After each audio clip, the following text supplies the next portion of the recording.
1 Peter chapter 3, verse 15 says, always be ready to make a defense to anyone who demands from you an accounting for the hope that is in you. Whether you encounter atheists, agnostics, lukewarm Catholics, people in your family, we want to deal with them. We've got some tips on how to handle yourself with the issues they bring up. So please stay with us.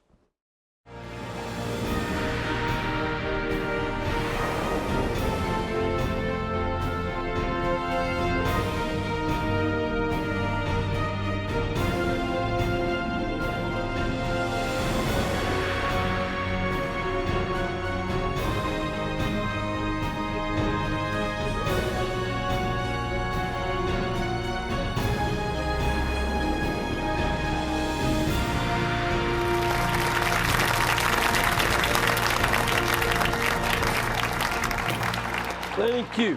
Thank you very much and welcome. I'm Father Mitch Packo. Welcome to EWTN Live. We bring you guests around the world, and this one comes from the Republic of Texas. He is the founder and the president of the Aquinas School of Theology and Philosophy. This is devoted to teaching the Catholic intellectual tradition according to St. Thomas Aquinas and helping people understand complementary relationship between faith and reason. Faith and reason go together. And also, it shows how to intellectually, rationally defend the Catholic faith. There's a lot of work to do, and this gentleman is doing so. So just take a look at this, what he's done already in these videos he's made. I grew up being Christian, but as I grew older, I kind of realized that a lot of it is not something that I believe in or really think it's true. A lot of people today think that belief in Christianity is irrational, gullible, foolish, or even just plain weird. I sort of tend to think of the Bible more as historical fiction. I think it's just mythology. I think it's weird. We do live in a post-Christian age that is becoming increasingly hostile to religion and Christian faith. Are we witnessing the fall of Christianity in America? I personally cannot personally accept the fact that he's a son of God. Half of the Bible that teaches you to love your neighbor as yourself. Perhaps as many as 16% of people now identify as having no faith of any kind, and that's double what it was a decade ago. Faith, by definition, is believing in things without evidence, and personally, I don't do that because I'm not an idiot. Religion is losing its influence in American life. All right, that's a little clip from the video teaching series that was produced by our guest tonight. He is trying to bring old school Orthodox Christianity to the modern secular world where there's not much thinking or knowledge going on. So please welcome Dr. Scott M. Sullivan. Thank you, Father. Good to have you here. Thank you so much. You know, I was fascinated with both your series. You have one called Logic 101 and another on Christ 101. And I started off with the logic. It was great. I hadn't had Aristotelian logic in 46 years, 47 years. It's adding up. You're never too old. No, but it's good to remind of it, and you do a great, clear job. And then, of course, with the information that you are doing on Christ, in Christ 101, you're dealing with rational explanations for why we believe what we do. Have you always held to this clear ability to think well and defend the faith? Well, no, I haven't. I've always kind of thought, I considered myself a really sort of rational person. And I was raised in a loving home, evangelical Christian home, but like a lot of people, when I got into high school, college, I fell away from the faith. I left Christianity entirely. I became an agnostic. That's someone who's, not sure if God exists or not. Yeah, and again, I always sorry to interrupt, but I always like to remind people that the word agnostic is just a Greek word meaning not knowing. Right? That's where that'd be. Yeah, not sure if God exists. Right.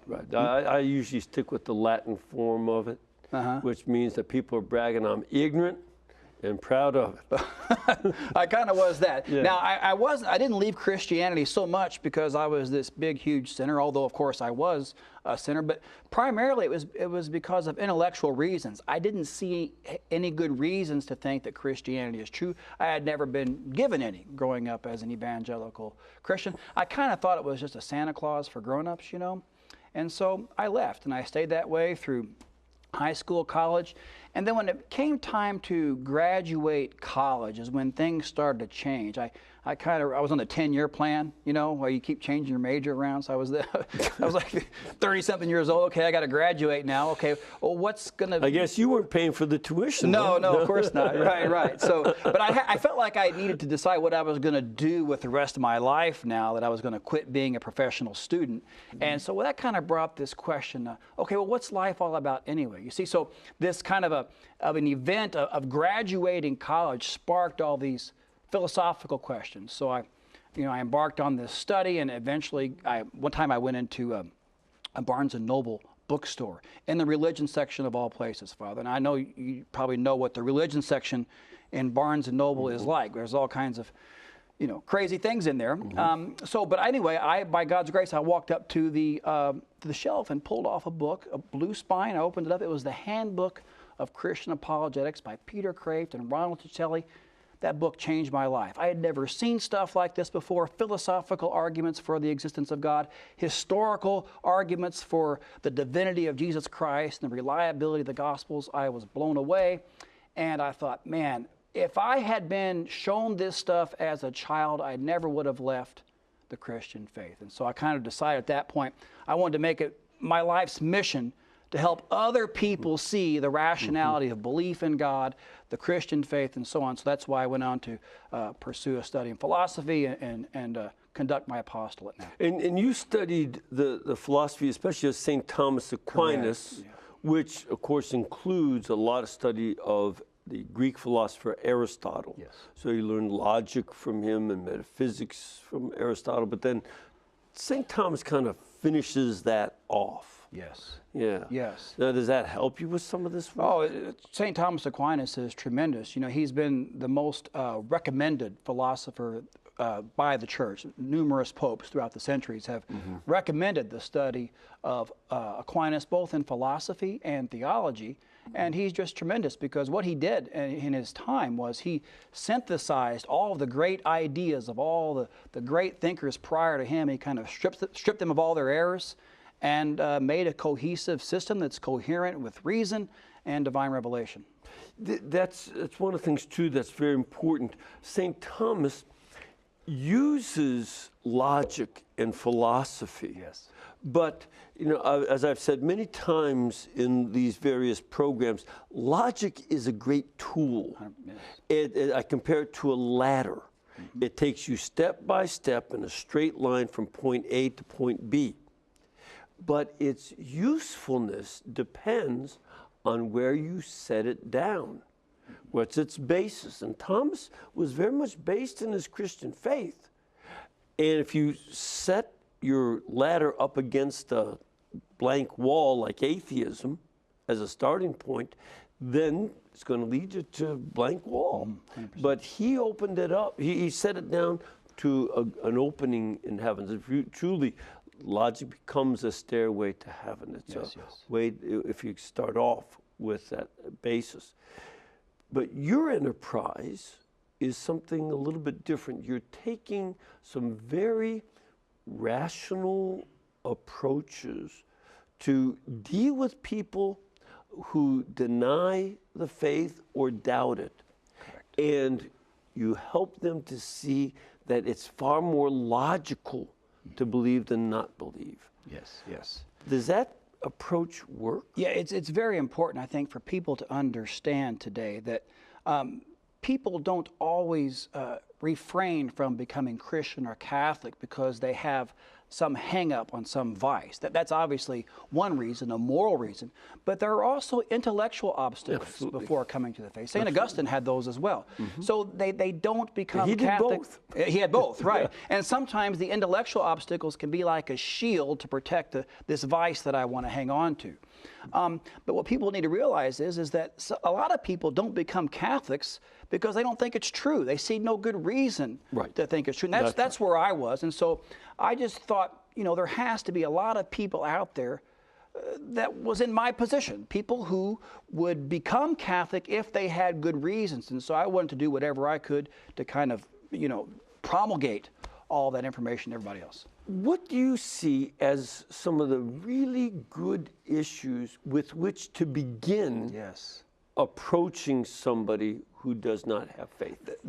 One of the biggest problems today, one of the biggest obstacles to someone accepting the gospel are philosophical hang-ups, bad ideas, false ideas about the world. For example, we have a culture today that is very enamored with science. There's nothing wrong at all with science, but some people take that too far. They'll exaggerate it to the point where they'll say only science can give us knowledge. That something is either scientific, that is to say it fits in the category of physics, chemistry, biology, or it's just pure bunk, blind faith. And that is not an adequate description of human knowledge. There are whole other areas of legitimate human knowledge. You've got philosophy, you've got historical knowledge. So you can't just put all knowledge in the science bucket, you know what I mean? Right. So that's a huge philosophical error that people have, and this is constantly promulgated by a lot of these new atheist type, people like Richard Dawkins and people like this. They have this idea either implicitly, but quite often explicitly. They'll say things like this. If it's not scientific, if I can't prove it with a test tube or with a science experiment, then therefore it's not true. It's just wishful thinking. It's blind faith. And that is simply not true. It's actually self-refuting. Because the claim only science gives us knowledge itself cannot be proven by science. That's the problem, that you cannot prove that science is true using scientific method. That's it. Because it's illogical to use this thing itself to prove itself. That's it. That breaks the rules of laws. That's a tautology. It's scientific because it's scientific. No, that's no good. And you're trying to prove the scientific method. No, you take it on faith. Yes. It's good faith, isn't it? Yes. Well, here's what I would say also in addition to that is that that statement itself, only science gives us knowledge itself, that's not a scientific statement. That's actually a philosophical statement about what science is. You see, so a lot of times what these new atheist types will do is maybe they're very well-established experts in their field, biology, let's say. Good biology. But they step outside of that and become amateur philosophers and make these kind of mistakes. And we had Dr. Edward Facer on a few weeks ago, maybe a couple months now, and he was also talking about how superficial the atheists tend to be in analyzing the arguments for faith in God. They read a summary of the argument, but they don't read Thomas Aquinas or Aristotle themselves. And that's a big problem, because when you argue with them, you're arguing with superficial analysis. Yeah, that's 100%. I used to teach philosophy of religion, so I've seen a lot of the philosophy of religion, by the way, for people who don't know, is the philosophical study of these questions, using reason to determine what can we know about God, if anything, and so on. So that's under that rubric of philosophy of religion. And a lot of those college textbooks will approach this topic this way, in a very biased way. Here are the arguments for God, and they'll give them in a very sort of taken out of context, very short summary versions of them.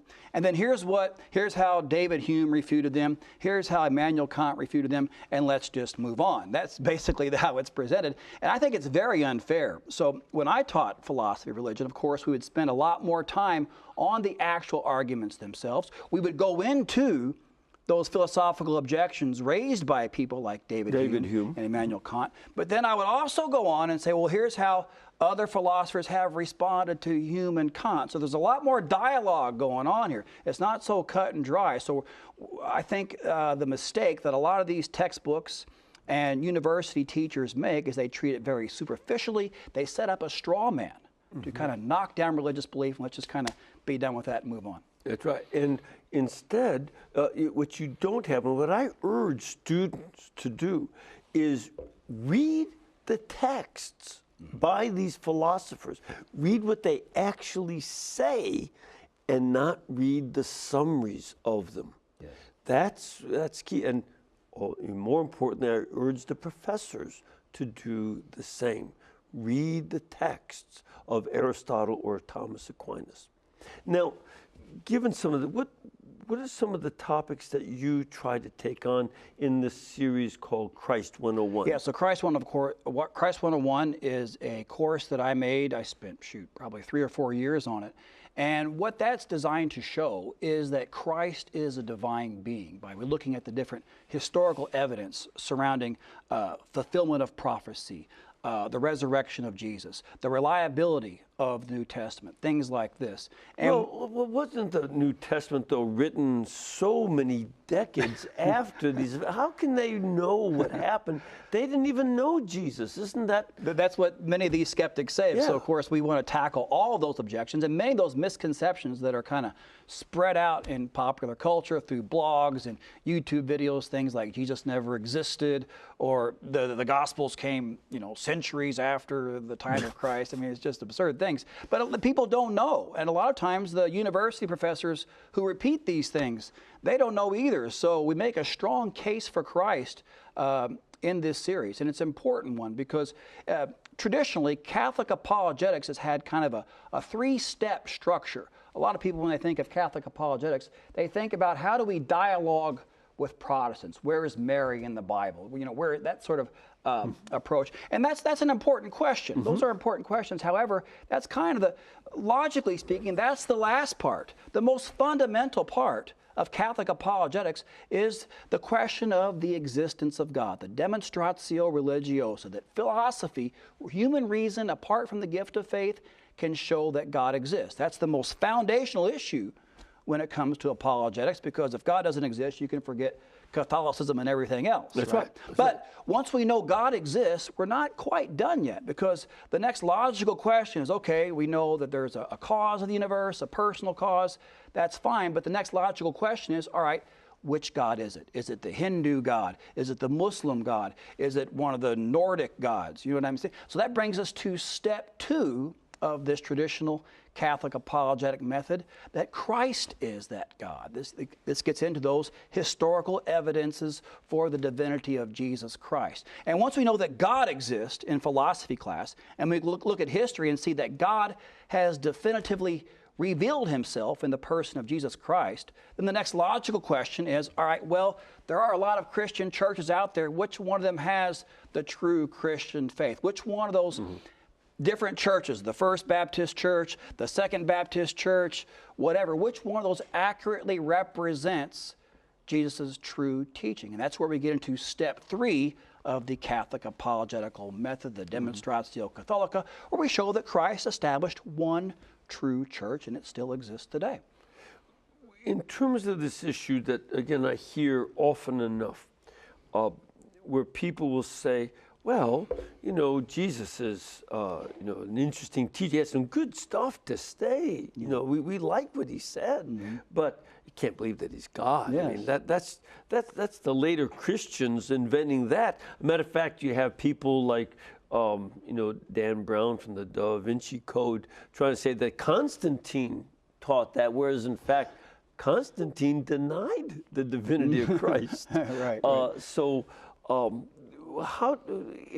Didn't they just make that up? How would you prove that Jesus is a good teacher and yet he's certainly not God? Yeah, well, that's a common, what I call a fence-sitting position that people want to take. They don't want to be opposed to Jesus because he said these great things, but they don't want to go all the way and admit that he's God either. But the problem with that approach is that Jesus didn't just teach nice things. He also claimed things that he was a divine being, that he was going to judge men at the end of time. And if those claims are false, and Jesus himself knew them to be false, and that gets into what we call the trilemma argument. That if trilemma? I have a lot of dilemmas. What's your trilemma? Trilemma means 3 options. Jesus was either Lord, liar, or a lunatic. He claimed to be God. If that claim is true, then he's God. If he's wrong about that, then either he knew he was wrong or he did not. If he knew he was wrong and said it anyway, then he was this huge liar. Yeah. If he didn't know he was wrong, then he was just insane. right? So those are the three. Those are your real three options when it comes to Jesus: Lord, liar, lunatic, and that's pretty much it. Yeah, yeah. And that's, see, use that Logic. nice way to do logic. Well, where do you come down then? How do you decide that he's telling the truth? Yeah, well, you look at the different evidences for the Christian position. And this course that I made, I didn't want to leave any stone unturned. I really did. I didn't want to treat it superficially, but I didn't want to get too deep and be an egghead academic either. So I wanted to make it for everybody. So I think I kind of struck a good balance. I tried to strike a good balance there, to be, academically engaging and challenging, yet not too simplistic. Yeah. And so we go into some deep detail there, but I hope I didn't overdo it. Yeah, no, you did a great job. But I think it's important for folks here in the audience to see, if you're going to argue that he's not a liar, how would you do that? How would you prove that he's not a liar or a lunatic? Yeah, well, there are some people take this approach a different way. Most people don't want to say that. Again, they don't want to be so opposed to Jesus. So I just like to, for my own personal evangelization efforts, I just like to lay those options out there. Look, this is what it comes to. Either you're saying Christ is God, or he's this huge liar. Even though he taught all these great high moral truths, you're going to have to come down and say that he's this, vicious person. And that's where most people don't want to go that far. So I'm okay with just leaving those options out there and kind of just exposing that position. Yeah, because I think it's important to say that, does he act like a liar? Where is he lying? Liars don't usually tell one lie, because once you start to lie, you're like a character in Macbeth. It just has to keep on getting more and more because you're covering up one crime and you got to do another crime and so on. And that's usually the way. And he doesn't sound like he's lying. He's not coming up with lots of different stories. He died for the belief, Yeah. They didn't crucify him just for being a peace-loving hippie. I mean, obviously he made some dramatic claims. That's right. So liars don't make good martyrs. No, and he doesn't quite sound crazy either. There's a depth that his ideas have, that the more you follow those, the deeper a person you become. When you follow the ideas of lunatics or people who are mentally deranged, you become deranged. That's right. You do deranged things. Yes. And that doesn't fit, right. What you see here. So he doesn't act like a liar or a lunatic at all. He acts like someone who tells the truth and rather be dead than not tell the truth. That's right. Yeah, that's right.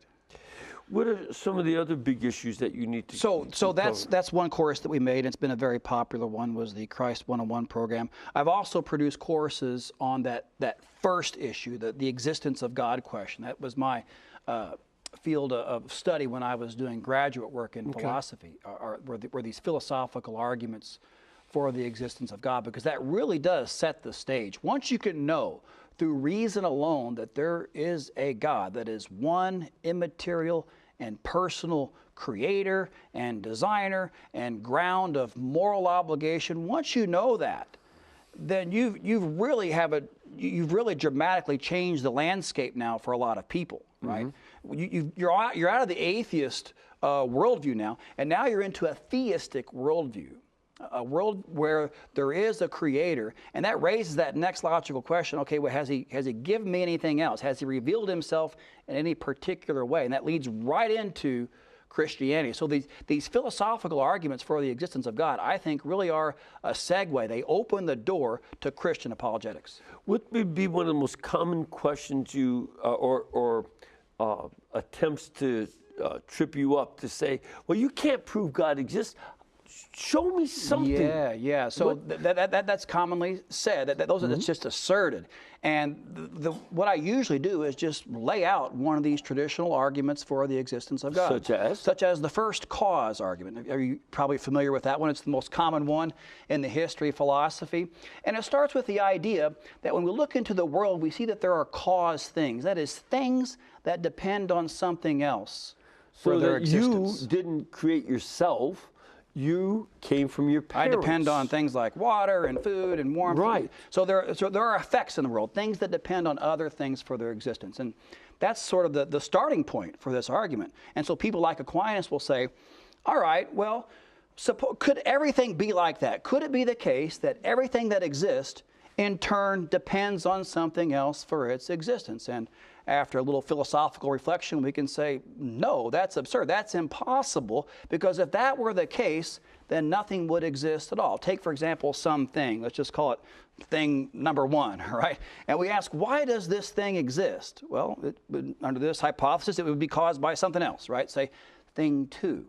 But notice we have not adequately or sufficiently explained the existence of thing one, because thing two would also have to be caused. So 1 and 2 would have to depend on something else, thing 3. But if thing 3 is also caused, do you see the problem? Yeah. Just adding in cause things doesn't make any progress to fulfilling the needed requirements for the existence of this first thing or the second or the third. It would be like trying to explain the movement of a train caboose on a track by saying it's being pulled by a boxcar. Right? Why is this caboose moving? Well, a boxcar is pulling it. Well, both the caboose and the boxcar need something else, right? Neither of those things can move by themselves. Well, that's another boxcar. You see, just adding in boxcars doesn't sufficiently explain the motion of these cars on the track. You would need something that could move by itself, something that does not depend on something else for its motion,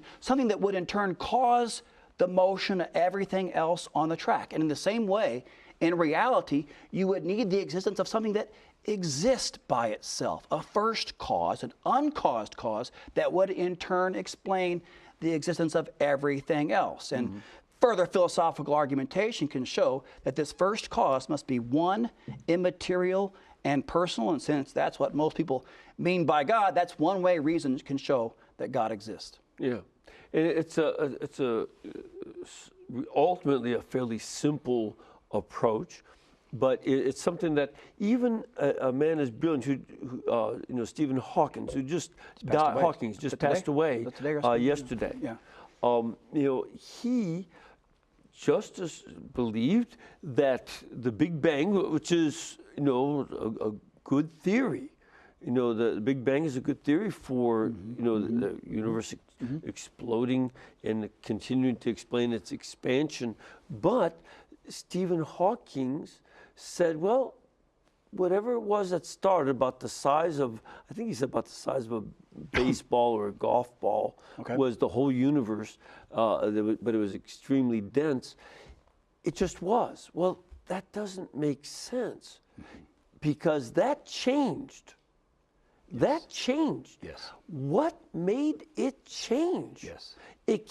Nothing can make itself change by itself. Yeah. Something had to make it change. St. Thomas Aquinas has a similar argument. His first way, which is this argument from change. And so, yeah, that's kind of what you're getting at. There would be this potency here to be actualized, but something actual would have to come along and actualize that potency. Yeah, this tiny little ball that became the whole universe could do that. It had the potential to become all the planets and stars. Yes. But it couldn't do it by itself. Yeah. It only had the potential. Something else had to make it move. Yeah, and I would just add to that too, Big Bang cosmology is a relatively recent discovery, just in the 20th century, right? So, but I myself, I don't get onto this track of always needing modern science to do my apologetics. Like, oh, we have a new scientific proof now, implying that the old proofs don't work. We have solid, sound philosophical arguments for the existence of God that go centuries back to the time of Aristotle. And these are still solid, sound arguments, in my opinion, that have never been sufficiently answered. And so I don't want to give people the impression that we kind of have to wait around for science to tell us that it's okay to believe in God. That's right. No, the argument is there. It's just that modern science corroborates the old arguments. That's it, yeah. The arguments are ideas of human thought. Aristotle came up with these arguments without modern science. Yes. But he had the thought. And just because he's old doesn't mean that he's not telling the truth. That's right. Remember that when you look at me.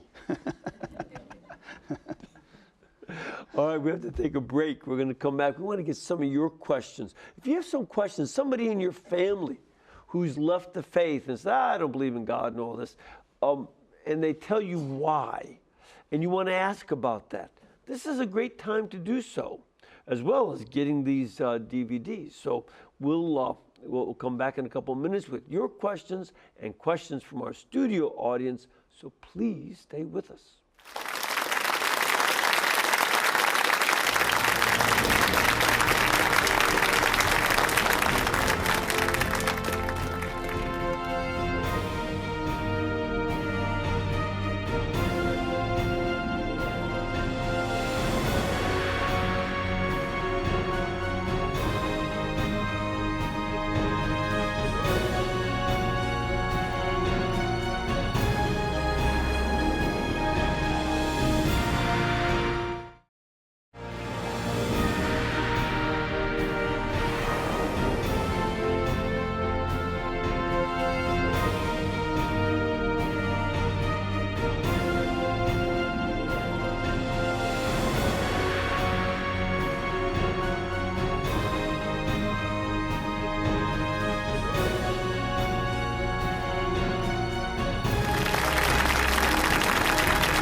First, I want to let you know, I was at the EWTN Catholic Radio Conference this past year and had a great time. I really enjoyed it.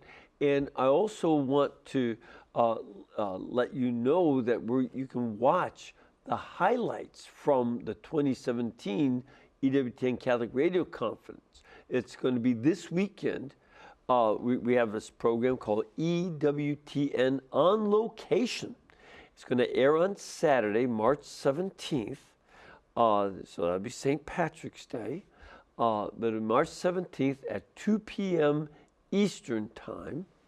And again on Sunday, March 18th at 3 a.m. Eastern Time. For more information on the next conference for Catholic Radio, just go to the website, EWTNCatholicRadioConference.com. And that's a good thing. We'd love to see it. It was a lot of fun. I met some great folks, and they're doing wonderful, wonderful things all over the country. Also, you know, today's death of the atheist Stephen Hawking, 76 years old. He's amazing. He really was amazing. He was brilliant, but he lived with ALS. This is what we often call the Lou Gehrig's disease. Lou Gehrig, the great baseball player, had it. But Hawkins lived with it for 55 years. He was the longest survivor of ALS. You know, he lived longer than anybody known in history. And that's just astounding. And not only did he live with it, he didn't just survive. He really used his intellect, which was a wonderful intellect, and did lots of fine thinking. He just left one problem of where did the initial material of the Big Bang come from? He didn't quite, he just said it was. That's not a good enough explanation, but what he explained about everything else was absolutely brilliant. Are you ready for some questions? Ready when you are, Father. Come on, let's get started. We'll start off with Thomas, who's in Tennessee. Thomas? Hello, Father. Hi, where in Tennessee are you? Kingsport. Go Kingsport. Good to have you back again. What is your question, Thomas? Well, my question is for Dr. Sullivan. Yes. And I was wondering if he had any thoughts as to why St. John Paul II's teachings and writings were so deeply rooted in Thomistic thought. All right, so why was he so rooted in Thomistic thought? Well, for one, St. John Paul II was a good Catholic, and the Catholic popes throughout the centuries have always recommended Aquinas as the premier Catholic philosopher. I actually had a friend, when I was in grad school, I had a friend of a friend who met John Paul II as Pope. And he asked John Paul II and said, Holy Father, are you a Thomist? A Thomist. And John Paul II said, a good Pope has to be a Thomist. There you go. There you so go. no, he did obviously philosophy in Poland. He was trained in a particular branch of the thought of Thomas Aquinas called Lublin Thomism, which is just the variety of Thomism that kind of flourished there in his area of Poland. But yeah, I think he just adopted the thought of St. Thomas Aquinas for the best reason anybody would do that, because he thought it was true. Yeah. Yeah, Lublin University has a great faculty of philosophy and has for centuries. And he also was studying at the Jagiellonian University in Kraków, Poland, which is one of the oldest in Europe. And so he had a good background. And in those days, all the priests studied Thomas Aquinas in seminary. That was the norm. So a required norm. Pope Leo XIII had forced every seminary to teach Thomas Aquinas. Unfortunately, that broke down at a time when I was going through. We didn't learn Thomas, unfortunately. It shows. All right, let's now go to someone in our studio. Sir, where are you from? I'm here from Arlington, Texas. Arlington, good to have you here. And your question? Dr. Sullivan, we have a 18-year-old boy. From the time he's 5 or 6 years old, he went through Catholic school, and he's ready to graduate and head out into the university, which fills us with a heavy dose of fear. From your teachings and just from the videos that you have, what would you have to further help to guarantee that he might stay within his faith? Yeah, and it's good that you're concerned about this. And I would say that, of course, it's not too late. He's still solid in his faith. What happens, what I get a lot of times is parents who have said, I hear this all the time, that my child went off to university and now they're an atheist. I mean, their stats show that the #1 reason kids leave the Catholic faith, and it is an alarming number, is because they are falling into agnosticism or atheism. So prevention is way better than trying to cure it after the fact. So yeah, I would recommend, obviously I have courses on this. I cover every one of those 3 levels that I talked about. So I got courses on the existence of God, the divinity of Christ, and the authority of the Catholic Church. I also have I do podcasts all the time on these topics on my website. Those, of course, are free. You can come by and check those out. Yeah, I would start there, and obviously I think doing it now would be a good idea to prevent any problem in the future. And something I would recommend, buy this for his even before graduation. And don't say, son, you ought to watch this. No, watch it with him. And say, son, let's learn this together. That would be a much better thing for parents to do, I think. Have parents sit down and study this with their child, and that you do this as a project together. Have some popcorn. And yeah. And if he does well, you can graduate beyond popcorn to caramel corn. All right, let's go over to Bianca. Bianca, where are you calling from? San Antonio, Texas. San Antonio, the Republic is speaking. And so, what is your question? How about defending the Catholic Church to Catholics who are ignorant about their own faith? Yes. Does that ever happen? Well, do you ever try that, Bianca?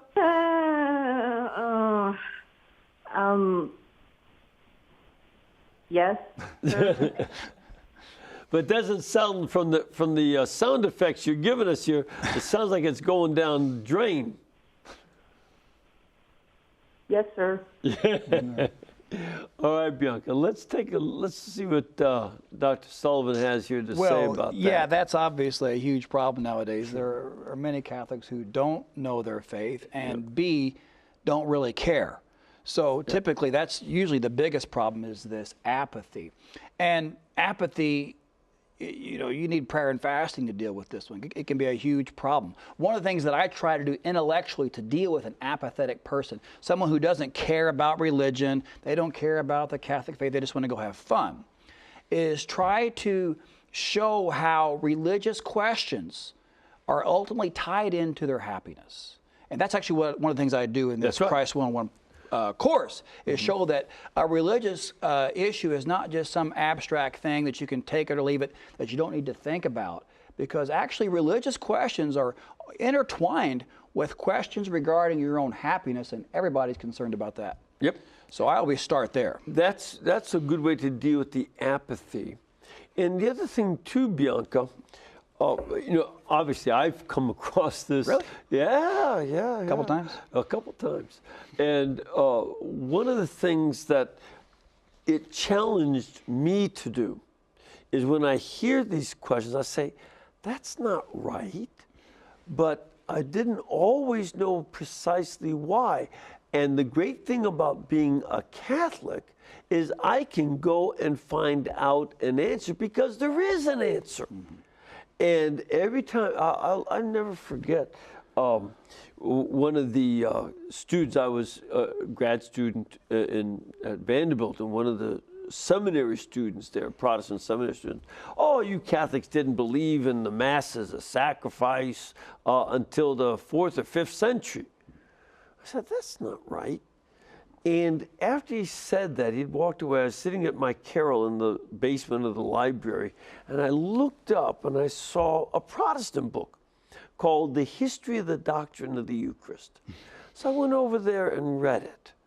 And this Protestant scholar said, every single father of the church from the 1st century forward, including the New Testament, believed that the Mass is a sacrifice and the real presence of Christ.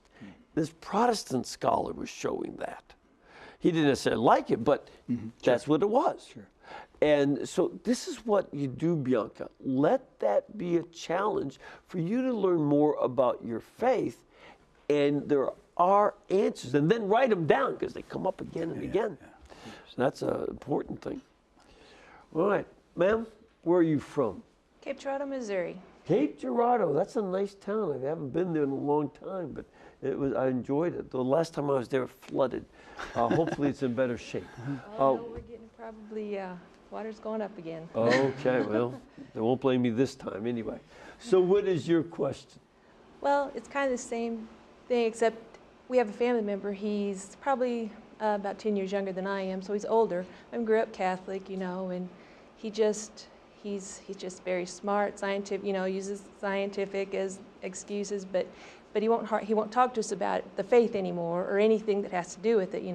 He doesn't want to approach us, but he's I don't know if he considers himself agnostic, atheist. I'm not quite sure what he even considers himself. I just know he doesn't want anything to do with religion per se.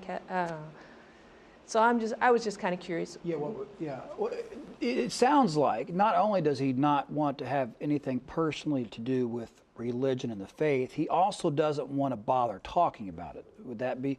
I think perhaps, and this is just a wild guess because obviously I've never met him, that he may have had some bad experiences. I know a lot of, I was one, an agnostic, atheist, who have tried to dialogue with religious people, and they'll say things that are very off-putting to an intellectually minded person. They'll say, well, it's just blind faith. And I'm sorry, that's not going to work for an intellectually minded person. So what I'm saying is he may have had some bad experiences trying to discuss this topic rationally. So he just said, you know what, I'm done. Yeah, Mom, that's nice. And so what maybe be your in is to learn, like you just said, learn some of this yourself, learn some of this philosophy, the philosophical, some of the intellectual stuff behind the faith, and approach him with that and see if that doesn't just start a little fire there. Maybe it just catches his ear for a sec, catches his attention, in other words, and see if that doesn't sort of at least rekindle his interest in the discussion. Forget hitting a home run the first time you're up to bat, but you just want to get on base. Can you just get him talking about it? What do you think of this? Show him a copy of this program on YouTube. What do you think of that? And see if you can't start getting to talk about these things. And now the door is open. Even if you lose the first time, don't lose heart. You can come back the next time, go home and study some more. But at least now the channel of communication is open again. That's what you need. Another thing, too, that could be a little bit of a help or an interesting point. You can mention, for instance, that the scholar who came up with the Big Bang Theory was a Catholic priest, Father Georges Lemaitre. I think he might have become a Monsignor. And, you know, he convinced Einstein that the theory was true. Einstein didn't like it, even though he was using Einstein's theory. And they used to go for long walks together and discuss these things. They were, I think, in California, refugees from war-torn Europe. And Georges Lemaitre, you know, said, did you, just ask him, did you ever hear about that priest that convinced Einstein that the Big Bang Theory is true? Yes. That, you know, is something about science. Now, read up on Georges Lemaitre. You don't have to know the whole Big Bang Theory. That's a complicated approach. But you might intrigue him by asking him, have you heard about this Georges Lemaitre and how he convinced Einstein, and he was a priest that did that? Do you know anything more about it? Can you help me understand him better? Yeah. That's sure. another good, come on. All right, let's take another caller. We have Carol on the line. Carol, where are you calling from? Hello? Hi, where are you from? Oh, I'm live. Yeah, I'm calling from Michigan. What part? The UP. UP. Now you're talking cold up there. Yeah, cold it's cold and out snow. today. So what's your question today, Carol?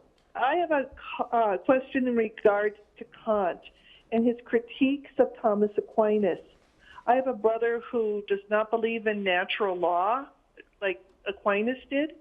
And could you just briefly explain, if you possibly could, Kant's critiques of Aquinas and how one can refute what Kant said and support Aquinas? Interesting approach. So folks understand, Immanuel Kant was a philosopher in the 18th century, early 19th. German. And he was a German, and he wanted to maintain faith in God, but he did it in a way that was odd because he didn't believe in the natural law as explained by Thomas Aquinas and some of the other bases of metaphysics that underlie that. So, yeah, she mentioned natural law. I don't know that Kant criticized Aquinas and people like him on this topic of natural law. He did say something about philosophical arguments for the existence of God, like the one I gave earlier on. I actually go into depth on Kant's Kant's objection in one of my courses. I call it How to Prove That God Exists, the Thomistic Cosmological Argument.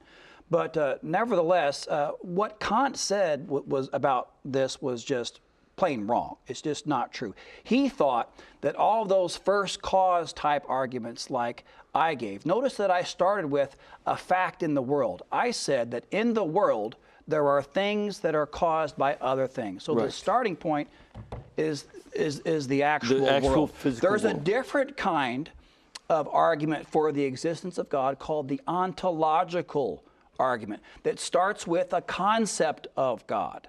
It's from St. Anselm, and other philosophers have picked it up too. And I'm not going to get into all the merits of that argument, but what Kant argued was that the first cause argument really depended upon this ontological argument, and it's just simply not true. Aquinas was opposed to the ontological argument. He didn't think you could start with just the mere idea of God and therefore show that God exists because God is the greatest conceivable being.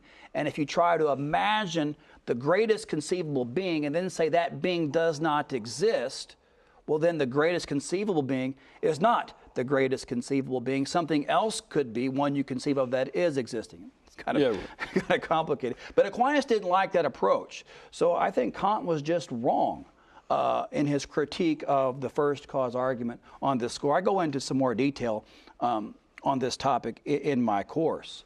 But that's what I know of Kant when it comes to critiquing Thomas Aquinas. Yeah, you may want to get that course. And again, don't just give it to your brother. Watch it with him and study this as well so that you have a sense of working through these ideas of great philosophers. And don't think it's irrelevant.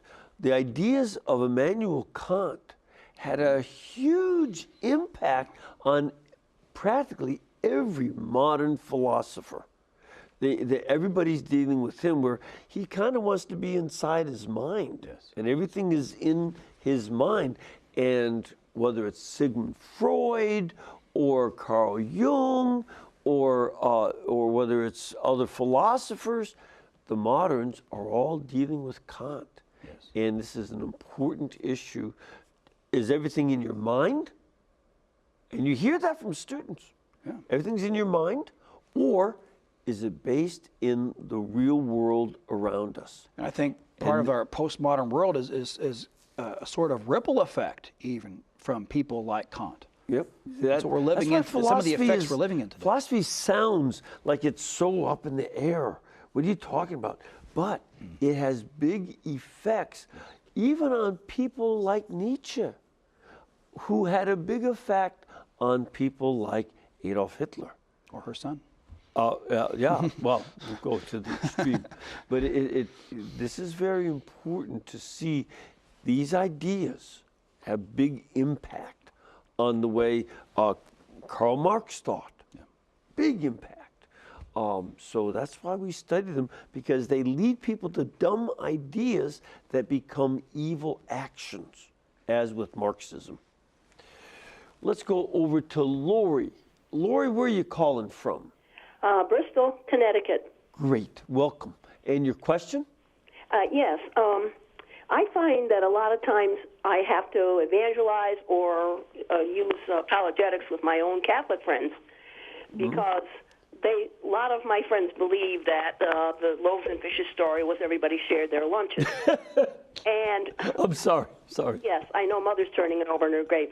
Anyway, and also when I go to hear religious women speak, I hate to say it breaks my heart, but here with this whole group hearing all this religious soaking up this talk, and they were saying the only reason the Blessed Mother said her Magnificat was because she was so happy that God came to overturn the system.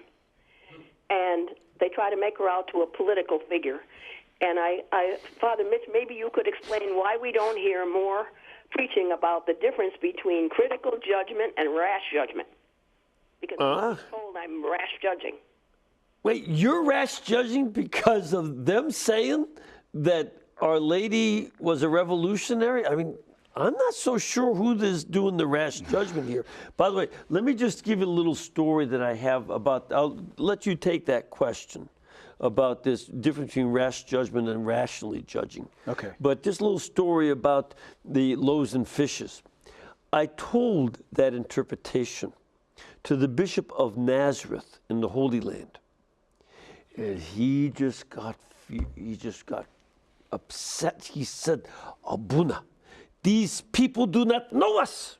If I had 10 children and 1 piece of bread, and a man comes to my house, he will eat, and we will go hungry. The idea that they would hide food is a projection by the scholar who came up with that in 1814, as well as the projection of the preachers who are saying that. They may be selfish, but the Middle Easterners share their food. But readily. Yeah, I didn't get quite all the details. So in other words, because people are saying, because she criticizes those who are telling them that Our Lady is a political revolutionary. She's called rash, doing rash judgment. Okay. How do you distinguish that between rational judgment? One of the important things we do in logic, and I say this all the time, is whenever you are in a discussion or a debate with someone, the absolute first thing you have to do is define your terms. Right? Yes. People argue about evolution. Evolution is a fact. No, it's not. What do you mean by evolution? You see, so in this case, if someone's saying that you're guilty of rash judgment, what do you mean by rash judgment? You know what I mean? So this is where I think some people think of logic the way they do of philosophy in general. It's this academic, heady subject that doesn't really involve me. Yeah. But the fact is that we are all rational creatures. We all have to be logicians to some degree. You couldn't get through the day without thinking logically. It's just, are you going to be good at it or not? And you get good through training. Yep. We're running right out of time, I'm afraid. Also, make sure you have them read the actual words of the text rather than emphasize their interpretation. I urge you strongly to get Dr. Scott Sullivan's video series, Christ 101, The Evidence for Christianity, and Logic 101, both are multimedia. They're 10 DVD sets. They're wonderful.